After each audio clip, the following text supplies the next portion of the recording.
అందరికీ నమస్కారం అండి. శైలజ వినిపించే కథల ఛానల్కు స్వాగతం. ఈరోజు మనం వసుంధర గారు రచించిన గోవిందయ్య గోతాం అనే కథను విందాం. ఈ కథ నవంబర్ 2000 చందమామలో ప్రచురింపబడింది. విశాలపురంలో గోవిందయ్య అనే భాగ్యవంతుడున్నాడు. కూర్చుని తిన్న తరతరాల దాకా తరగని ఆస్తి ఆయనకున్నది. అందువల్ల ఆయన చుట్టూ చుట్టాలు స్నేహితులు చేరి ఎల్లవేళలా ఆయన్ను అదే పనిగా పొగుడుతుంటారు. గోవిందయ్య కవి కాదు, కానీ ఎన్నో కావ్యాలు శాస్త్రాలు చదివాడు. తనకు తెలిసిన విశేషాలను ఆయన ఎదుటివారికి ఎంతో ఆసక్తికరంగా చమత్కారంగా చెప్పగలడు. అటు ఆస్తి ఇటు చమత్కారం రెండూ చేరడం వల్ల ఆ ఊళ్ళో వింటే గోవిందయ్య కబుర్లే వినాలి అనే సామెత కూడా పుట్టింది. ఇలా ఉండగా కేశవుడు అనేవాడు విశాలపురం వచ్చాడు. దురదృష్టవశాత్తు ఏదో ప్రమాదంలో వాడి తల్లిదండ్రులు హఠాత్తుగా మరణించారు. ఉన్న కాస్త ఆస్తిని బంధువులు అన్యాయంగా కాజేసి ఇంట్లో నుంచి వెళ్ళగొడితే పొట్ట చేత పట్టుకుని వాడు విశాలపురం చేరాడు. ఊళ్ళో అక్కడ ఇక్కడ ఎన్నో ప్రయత్నాలు చేయగా చివరకు కేశవుడికి పెద్దయ్య ఇంట్లో పని దొరికింది. ఈ పెద్దయ్యకు 60 ఏళ్లుంటాయి. ఆరోగ్యం అంతంత మాత్రం. కొడుకులతో కోడళ్లతో పడక వాళ్ళని ఇంట్లో నుంచి పంపేశాడు. భార్య సీతమ్మ మాత్రం తప్పనిసరి ఆయనతో ఉంటున్నది. అయితే పెద్దయ్య ఆమెను రోజంతా ఏదో మాటలు అంటూనే ఉంటాడు. కేశవుడు మంచి వ్యవహారవేత్త. చమత్కారంలో వాడికి వాడే సాటి. కబుర్లు మొదలుపెట్టాడంటే చెప్పడానికి వాడికి విసుగు రావాలి, కానీ వినేవాళ్ళు వద్దనరు. వాడి వ్యవహార జ్ఞానం, చతుర సంభాషణ, సమయస్ఫూర్తి కారణంగా పెద్దయ్య దంపతుల మధ్య తిరిగి అన్యోన్యత ఏర్పడింది. మరికొన్నాళ్లకు ఆయన కొడుకులు కోడళ్ళు మళ్ళీ ఇల్లు చేరి తండ్రితో కలిసి హాయిగా ఉంటున్నారు. ఈ విధంగా ఏడాది తిరగకుండా ఆ ఊళ్ళో కేశవుడి మాటలు వింటే ఎవరింట్లోనూ గొడవలు ఉండవు అని అంతా గొప్పగా చెప్పుకోసాగారు. ఏ ఆస్తిపాస్తులు లేని కేశవుడికి తన ఊళ్ళో ఇంత పేరు రావటం గోవిందయ్యకు చాలా అవమానం అనిపించింది. సమయం చూసి వాడిని ఎలాగైనా చిన్నబుచ్చాలని ఎదురు చూస్తున్నాడు. అలాంటి సమయంలో శివయ్య అనే అతను ఆయన వద్దకు అప్పు కోసం వచ్చాడు. ఈ శివయ్య పేద రైతు. అతడికి అపర్ణ అనే పెళ్ళిడికి వచ్చిన కూతురున్నది. ఆమెను ఆ ఊరి రత్నాల వ్యాపారి కొడుకు భద్రుడనేవాడు పెళ్లి చేసుకుంటానన్నాడు. శివయ్యకు ఈ పెళ్లి ఇష్టమే, కానీ భద్రుడి తండ్రి 5,000 వరహాలు అడిగాడు. సంగతి భద్రుడికి చెబితే తండ్రి ఒప్పుకుంటేనే ఈ పెళ్లి జరుగుతుందన్నాడు. ఇందువల్ల శివయ్య గోవిందయ్య వద్దకు అప్పుకు వచ్చాడు. కేశవుణ్ణి కించపరచడానికి ఇదే మంచి అదననుకుంటూ గోవిందయ్య తలకు మించిన అప్పు చేసి చెడిపోకు. మన ఊరి కేశవుడున్నాడే, వాడు వాక్చాతుర్యంలో మన రాజుగారి ప్రధానమంత్రిని కూడా మించిపోగలడు. నీ డబ్బు సమస్యను వాడు మాటలతో పరిష్కరించగలడేమో, ప్రయత్నించి చూడు అని సలహా ఇచ్చాడు. శివయ్య తనకి ఈ ఆలోచన రానందుకు బాధపడుతూ కేశవుడి దగ్గరికి వెళ్ళి సంగతి చెప్పాడు. భద్రుడికి అప్పన్నను చేసుకోవాలని అంతగా ఉంటే కట్న కానుకలెందుకు? అంత అందగత్తెకు పైసా కూడా కట్నం ఇవ్వకూడదు.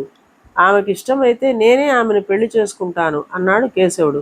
ఈ వార్త భద్రుడికి చేరింది. అతడు వెంటనే శివయ్య ఇంటికి వచ్చి, కట్నం విషయంలో నా తండ్రిని ఏదో విధంగా ఒప్పించి తీరతాను. ఏ కట్నమూ వద్దు, అపర్ణతో నా పెళ్లి జరిపించు అన్నాడు. ఆ సమయంలో కేశవుడు అక్కడే ఉన్నాడు. అతడేదో అనబోయేంతలో అపర్ణ కల్పించుకుని, కేశవుడు నన్ను చేసుకుంటాననకపోతే నువ్వు నా తండ్రి వద్ద కట్నం తీసుకుని ఉండేవాడివి. నేను కేశవుడినే పెళ్లి చేసుకుంటాను అన్నది. ఇది విని కేశవుడు కంగారుపడి, భద్రుడి మనసు మార్చడానికే నేను ఆ మాట అన్నాను. అతడిని చేసుకుంటే భోగభాగ్యాలతో తొలదూగుతావు.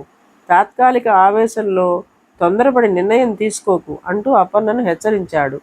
భద్రుడు ముఖం చిన్నబుచ్చుకుని అపర్ణతో, సరే, అంతా నీ ఇష్టం. నీవు కోరినట్టు పెళ్ళయ్యాక చందనపురం తీసుకువెళ్ళి అక్కడ వింతలన్నీ చూపించాలనుకుంటున్నాను. నన్ను నిరాశపరిచావు అంటూ అక్కడి నుంచి వెళ్ళిపోయాడు. ఈ చందనపురం గురించి అందరూ చాలా విశేషంగా చెప్పుకుంటారు. అక్కడికి వెళ్ళాలంటే ఓడ మీద సముద్ర ప్రయాణం చేయాలి. అక్కడ ఎన్నో వింతలు అద్భుత వస్తువులు ఉన్నాయని చెప్పుకుంటారు. నెల రోజుల తర్వాత కేశవుడికి అపర్ణకు పెళ్లి జరిగింది. ఊరంతా కేశవుడి గురించి ఎంతో గొప్పగా చెప్పుకున్నారు.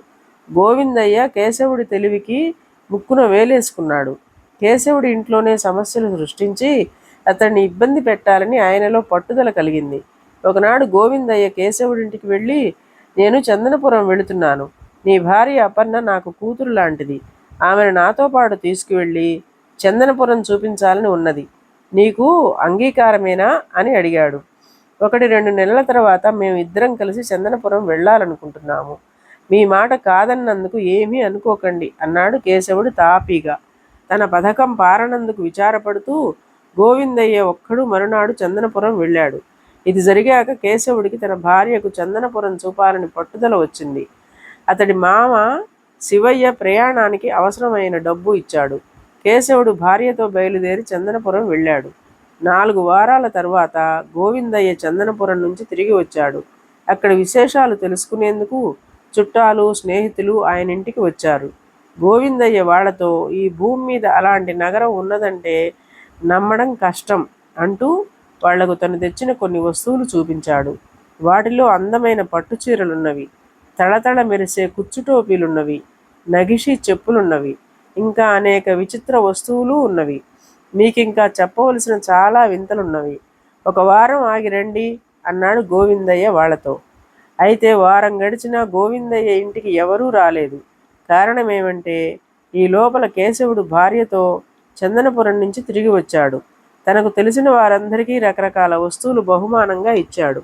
ఇది విన్న గోవిందయ్య ఆ బహుమతులు తీసుకున్న వారిలో కొందరిని పిలిచి వాళ్లలో చలపతి అనేవాడు నెమలి ఈకల కళాన్నొకటి చూపగానే, అయ్యో పాపం, నీకు అంతే యోగమున్నదన్నమాట. నేను నీకోసం బంగారు ఉంగరం తెచ్చాను. అందరికీ కానుకలు ఇవ్వాలనుకున్న వస్తువులన్నీ ఒక గోతాంలో వేశాను.